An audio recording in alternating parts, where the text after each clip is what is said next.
It will soon be crunch time for embattled NPP chair Paul Afoko as the National Council decides his fate. What difference will it make if the council affirms or overturns the decision to suspend Afoko, as the party unity remains fragile ahead of the crucial 2016 elections for the new patriotic party? How well can the flag bearer Nana Akufo-Addo lead the party to recover from its broken front to win the elections? This is the decision time for Paul Afoko and the NPP, and this is today's big story. My name is Aisha Brian.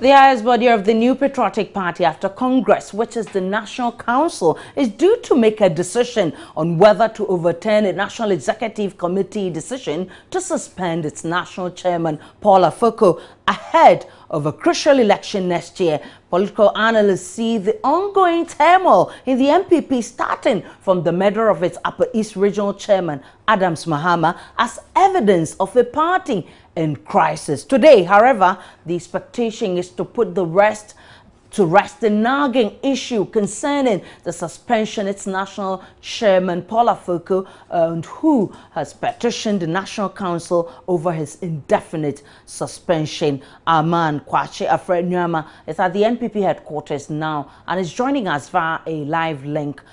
Quickly, Afred, tell us what's happening so far. Well, the National Council were on a brief break, and they have resumed now. They've been in the second session since 5 p.m. and discussions are ongoing to finally take a decision on Mr. Paul Afoko's appeal against his suspension by the National Executive Committee. You have all the big men in the NPP you can think of. The General Secretary is here. Nana Akufo-Addo, the flag bearer himself, is here. But I can tell you, and as I mentioned on polls earlier, this meeting started off on a tense note.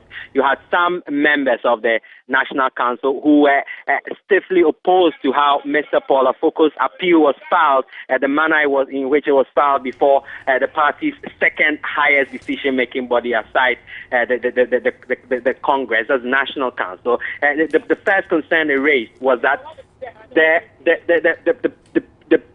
appeal was not signed at all. His lawyer who filed it on his behalf did not append his signature to it.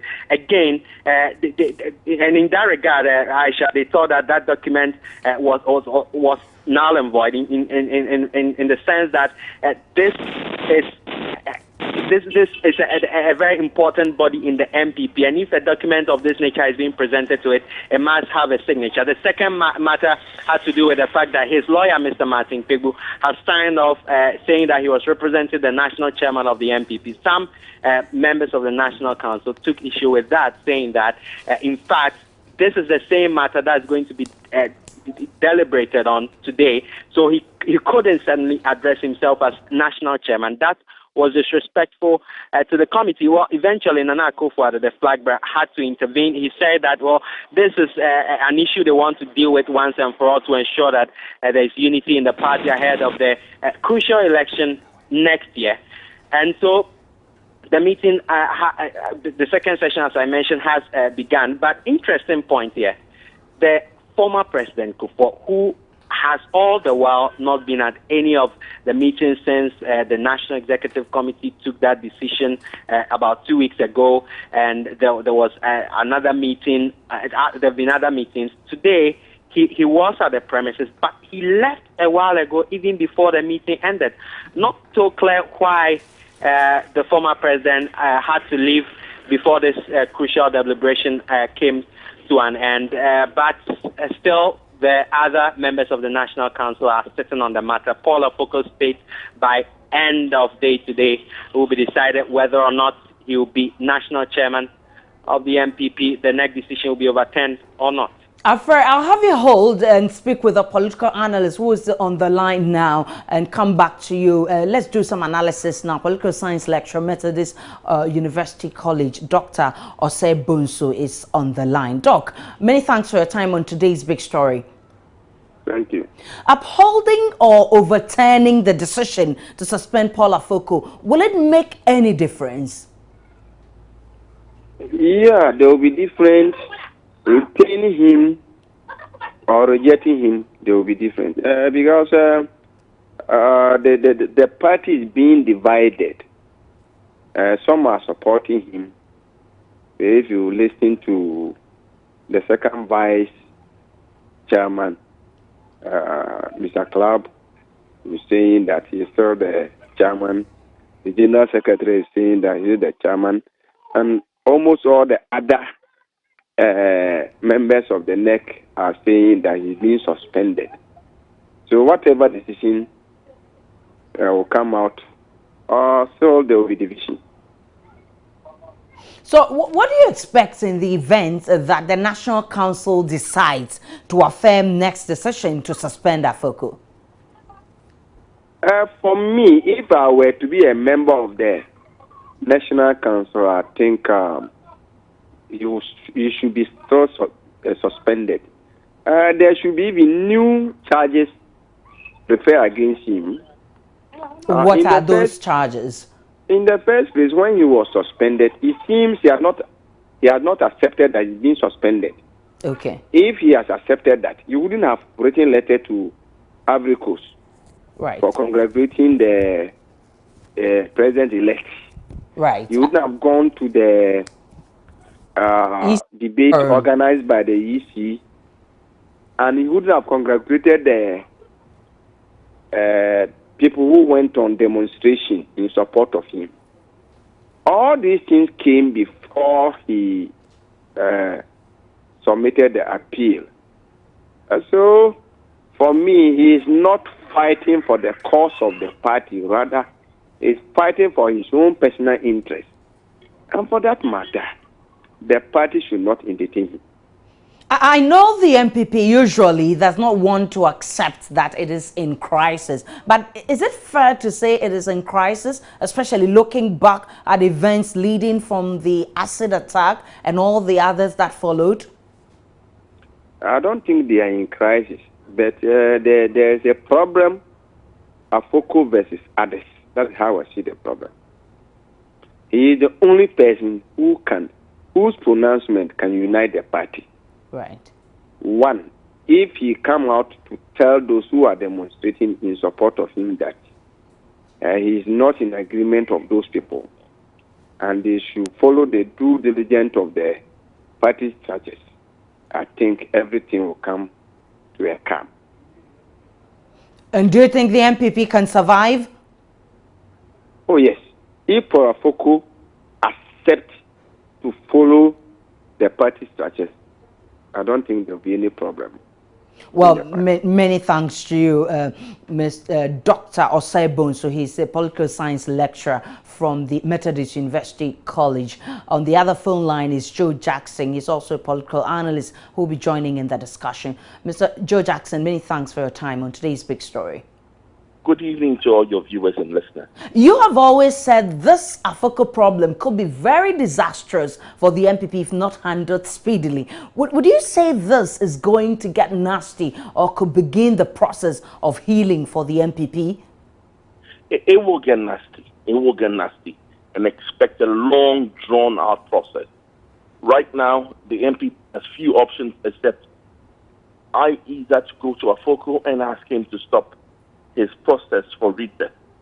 Otherwise, it's going to be a long, drawn-out process, and stand by for the NPP if they don't wrap this quickly to self-destruct. If you look at today's meeting, it is supposed to decide on the fate of Afoko. You think that reinstating Afoko will be healthy for the party? No, I'm not saying reinstating Afoko will be healthy for the party. I'm saying resolving the issue will be healthy for the party.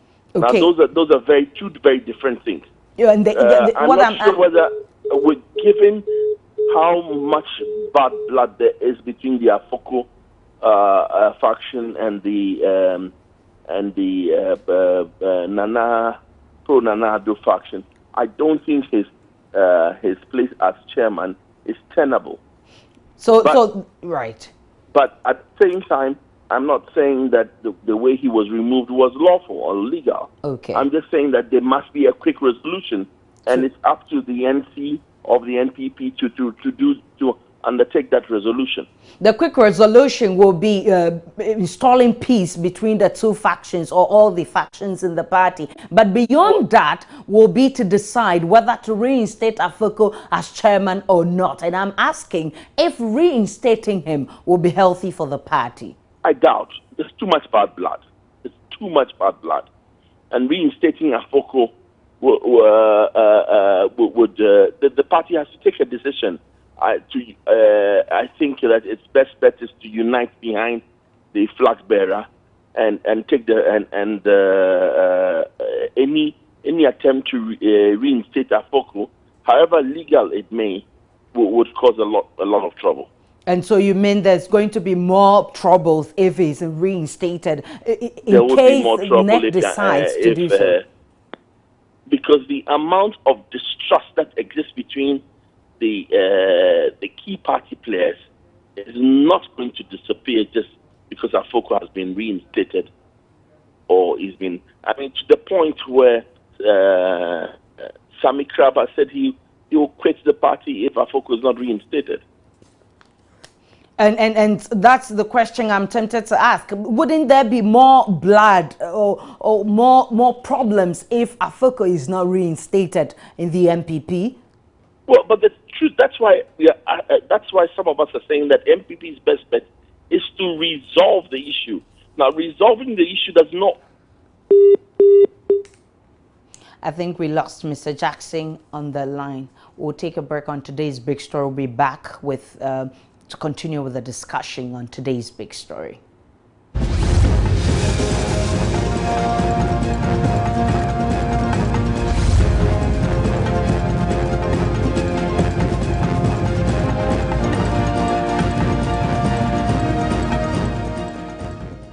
This is today's big story. We've been talking about the crucial meeting being which is is ongoing at the NPP headquarters to decide the fate of Paul Afoko. On the phone lines again is Joe Jackson, is a political analyst. Mr. Jackson, you were talking about if Paul Afoko is not reinstated, how the more problems we could have in the NPP. We're having challenges on our phone lines. Mr. Jackson, if you can hear me, I'm saying that earlier on you were talking about more problems which is possible to spill in the NPP if Paul Afoko is not reinstated.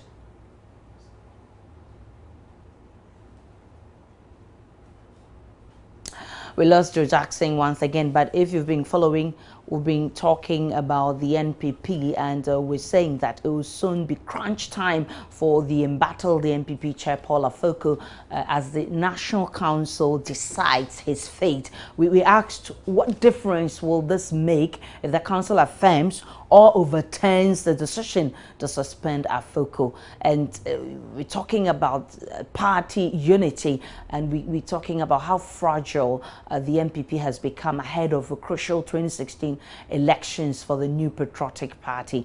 We're looking at how well the flag bearer Nana Akufo-Addo can lead the party to recover from its broken front. Back on the phone line is Joe Jackson. Mr. Jackson, we welcome back on today's big story. Before you left, we're looking at more problems possible. It's possible that there will be more problems in the NPP if Mr. Afoko is not reinstated.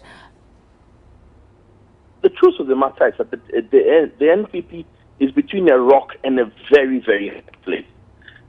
Reinstating Afoko would be problematic because of the amount of bad blood between the Afoko faction and the the pro Nana Akufo-Addo faction.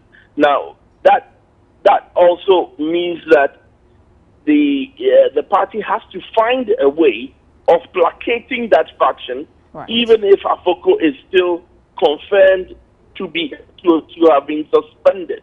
Right. Now that is a real challenge. I can't see them reinstating Afoko, despite the strong claim he has that the process that suspended him was unconstitutional.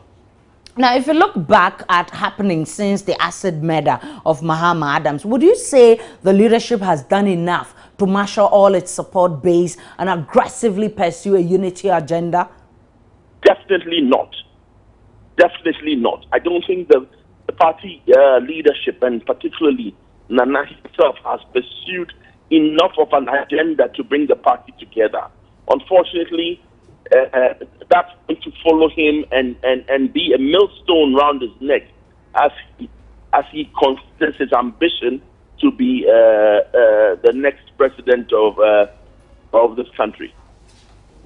Well, so looking at this meeting, in your opinion, what could be the best recommendation from this meeting, having at the back of your mind that the outcome of this meeting is very crucial? Well, the truth of the matter is that I don't think they have much of a choice. The stand has been made against Afoko. If they reinstate Afoko, it will sound the death knell for the flag bearer anyway.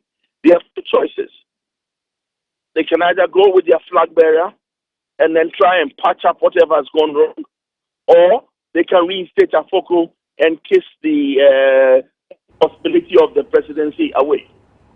So what should Nanado do? You have said that the party needs to work at all of these problems and ensure that these problems are curtailed. Otherwise, there's a bad omen for them in 2016. What can the flag bearer Nanado do to curtail these problems in the party? Well, now, you've got to also look at it in two ways. One is this. The Nanado faction actively believes that Paul Afoko is working against their winning power. That Paul being in seat, he will actively work against their getting power in 2016. Now, that leaves Nanado in a bind because his coterie of advisors truly believe that, and he has a choice. He can dispense with with the advice he's receiving, or he can go out and seek true reconciliation. My advice at the moment is go out and seek true reconciliation and leave your advisors to one side for once. Well, many thanks to you. Joe Jackson is a political analyst, and he's been discussing the NPP issue with me in the studio now. Is news editor, governance and political desk, Steve Anti, is going to be discussing the issues further. Do you think coverage of this issue has been balanced? I feel that it has been a bit tilted towards making it look negative for the NPP. I must be honest with you that every political party... But is that not what it is, looking at events happening all this while? It is negative, but it looks like the NPP has made it so, you know, because if, for example, if there are internal issues within your party and you choose to have a press conference instead of employing internal mechanisms to solve it, you're not telling the media that, please, stay away from our internal matters. You're actually opening the spill gate for the media. So in that case, you can't blame the media. They can't blame the media, exactly. But this doesn't look good for the NPP in the long run. We've had issues where the NPP accused journalists of maybe having affiliation with one faction of the party. You think it's good? It has not been good. I mean, like you said earlier when you were starting, NPP is within a crucial, is marking time towards a very crucial election, 2016 election. So key questions that have been coming forward is, has the leadership shown enough leadership in addressing the nagging concerns that have risen since the murder of Adams? If you listen to political analysts, no. Exactly. No, they haven't. So key question for me as a journalist who is covering it, anything is news, whether it's negative or positive, I'll cover it. So if you don't give me the positive and you give me the negative, I will go ahead. One and of the cover ethics anyway. of journalism is to say it as it is. And if you have people accusing you of supporting one side, how can we handle this so we don't look like we are in bed with one side? It does happen, party? Aisha. I mean, all of us at various stages of our careers as journalists have been tagged one thing or the other. I mean, I quite remember we had an interview with some of the key members of the NPP, and you in particular, they were upset with you because they feel that you were not fair to them and you gave the other party too much voice. And there was nothing in particular, because this person were trying to get on phone severally. We couldn't reach him, and so we had one of them in the studio who was available to speak. Exactly. So this it's not fair to accuse a journalist of doing their job. I'm not cutting you in, but the political equalization is very popular. Come on, it's a political strategy. Should we dance to the tune of politicians? We shouldn't to the expense of our ethics? No, we shouldn't at all. But we want the best for the party, whether they are in opposition, whether they are in government. It is our duty to report events happening within the party. Let them give us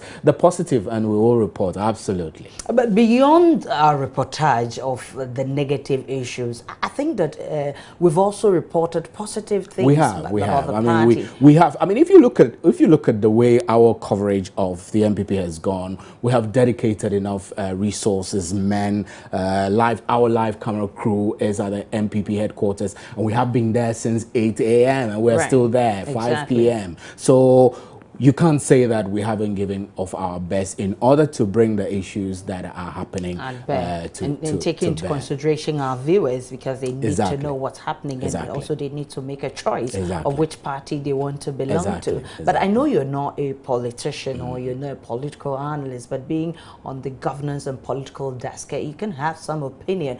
You're looking at the fortunes of the NPP in 2016, and you're looking at how the NPP has handled itself all this while. NDC has got its own problems. I talk about Dumso, which the NPP should capture or take a political party thing, is a national thing. Or take advantage of. You think they're taking advantage enough of NDC's problems? Well, that would be NDC's strategy. I mean, if I was a political strategist for the NDC, I'll say they take advantage more. That's how the game of politics go. You look at the negative that is happening within your opponent's camp, and you actualize it. But is the NPP taking enough advantage of what's happening? You mean the NDC taking enough advantage? I think NDC is rather would have an advantage of what's happening. But I'm saying that the NDC also have their own problems. They do. Is the NPP taking advantage? No, not enough. The NPP has made itself a bourgeois kind of party, which keeps off from a lot of, they claim, I mean, their posture suggests that they try to keep off from a lot of the dirty,